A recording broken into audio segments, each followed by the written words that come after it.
So class 12 student, आज की इस वीडियो में हम कर रहे हैं हिस्ट्री का चैप्टर नंबर 3 जिसका नाम है बंधुत्व जाति तथा वर्ग, यानी कि काइंडशिप, कास्ट और क्लास के बारे में। ठीक है, वैसे तो मैं हर लेसन का आपको इंट्रोडक्शन पार्ट जरूर बताता हूँ, क्योंकि इससे क्या है, मेरा ओपिनियन ये है कि आपको चैप्टर के बारे में एक अच्छी अंडरस्टैंडिंग हो सके। जब आप उन टॉपिकों को अच्छे से जानोगे तब आपको ये पता रहेगा कि ये जो लेसन है वो किस बारे में बात कर रहा है। तो जैसे कि हमने सेकंड चैप्टर में पढ़ लिया था राजा, किसान और नगर के बारे में, तो उसके अंदर हमने अर्थव्यवस्था और आरंभिक राज्यों के बारे में जाना था।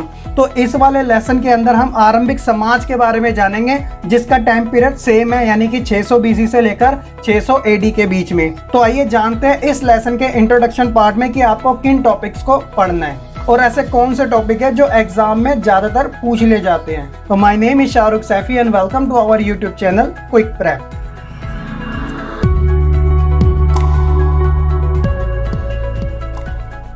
तो जैसा कि आप अपने स्क्रीन पर देख सकते हैं, इंट्रोडक्शन ऑफ चैप्टर नंबर 3 जिसका नाम है बंधुत्व जाति तथा वर्ग के बारे में। तो बंधुत्व माने होता है काइंडशिप, जिसे हम रिश्तेदारी या फिर नातेदारी भी कहते हैं। ठीक है, तो देखिए इस लेसन के इंट्रो में क्या बात की जा रही है कि राजा, किसान और नगर, यानी कि जो इससे पहले वाला चैप्टर नंबर 2 था उसके अंदर हमने आर्थिक और राजनीतिक बदलाव के बारे में जाना था। अगर आपने वो लेसन नहीं देखा तो मैं आपको यही सजेस्ट करूंगा कि आई बटन में लिंक है, आप वहां से जरूर देख लीजिएगा। ठीक है, जैसे इसके अंदर ये था कि वन क्षेत्रों में कृषि का विस्तार हुआ था और कृषि के विस्तार के कारण जो लोगों की जीवन शैली थी ना, उसमें भी परिवर्तन आने लगे थे। तो ये तो था सेकंड लेसन के बारे में। तो इस लेसन के अंदर हम क्या जानेंगे, तो देखिए क्या होता है कि इतिहासकार जो होते हैं ना, वह परंपराओं को समझने के लिए साहित्य ग्रंथों का सहारा लेते हैं। अब यहाँ पर मैं आपको एक चीज बताता हूँ, जो इतिहासकार होते हैं वह दो तरीके से प्राचीन समय की खोज करते हैं। पहला तरीका होता है पुरातात्विक वस्तुएं, जिसके अंदर आपको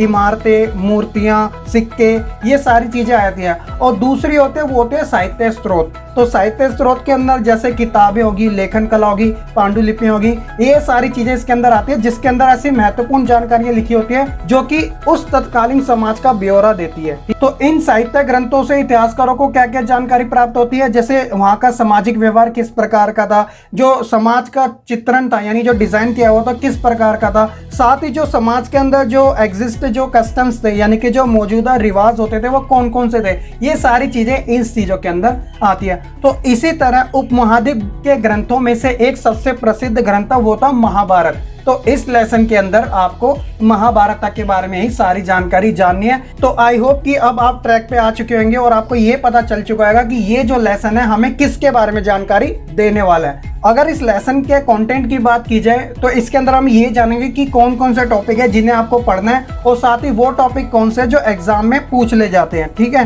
तो देखिए शुरुआत ही इसकी महाभारत से होती है, जिसके बारे में हम इंट्रोडक्शन में जानेंगे, जो कि आपका फर्स्ट पार्ट जल्दी आपको देखने को मिलेगा। तो इसके अंदर हम महाभारत का समालोचनात्मक संस्करण के बारे में जानकारी अच्छे से प्राप्त करेंगे और साथ ही जो सबसे मेन है और इसी वाले टॉपिक से आपके एग्जाम में क्वेश्चन भी पूछ ले जाते, वो है बंधुत्व और विवाह के बारे में। तो इसके अंदर बहुत सारे टॉपिक है, जैसे कि परिवार संबंधी जानकारियां, पितृवंशीय व्यवस्था। तो पितृवंशीय व्यवस्था आप जानते हो ना, जिसके अंदर पिता के बाद जो संपत्ति का अधिकार होता है वो पुत्र के पास होता है, यानी कि मेल टू मेल वाली बात हो रही है। और साथ ही विवाह के क्या नियम थे समाज में। ठीक है, और गोत्र से संबंधित जानकारियां, जिसके अंदर स्त्री का सबसे ज्यादा इंपॉर्टेंट रोल दे रखा है, और माताओं के महत्व के बारे में जानकारी। ठीक है, तो ये तो हमारा बंधुत्व और विवाह से संबंधित है। उसके बाद जो हम पढ़ेंगे वो सामाजिक विषमताओं के बारे में जानेंगे। विषमता यानी एक तरीके से ऑड्स। तो जैसे कि वर्ण व्यवस्था, तो वर्ण व्यवस्था तो आपने अच्छे तरीके से समझ ही चुकी है, लेकिन इसके अंदर हम डीपली तरीके से पढ़ेंगे, जिसके अंदर हम ब्राह्मण, क्षत्रिय, वैश्य, शूद्र जिन्हें चंडाल कहा जाता है। एग्जाम में आपसे शूद्र ना पूछकर चंडाल पूछ लिया जाता है, ये क्वेश्चन में आया भी पड़ा। ठीक है ना,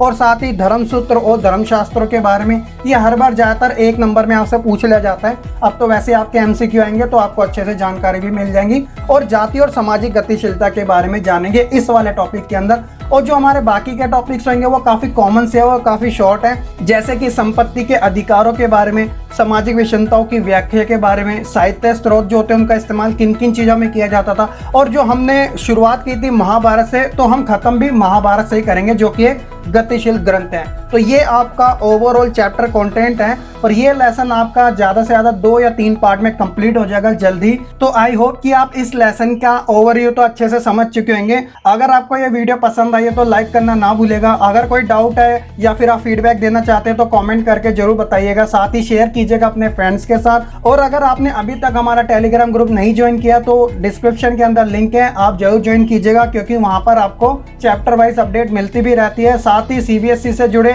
या फिर आपके एमसीक्यू क्वेश्चन या फिर कोई चीज़ की इंफॉर्मेशन देनी हो तो वहां पर हम प्रोवाइड कराते रहते हैं आप स्टूडेंट के लिए।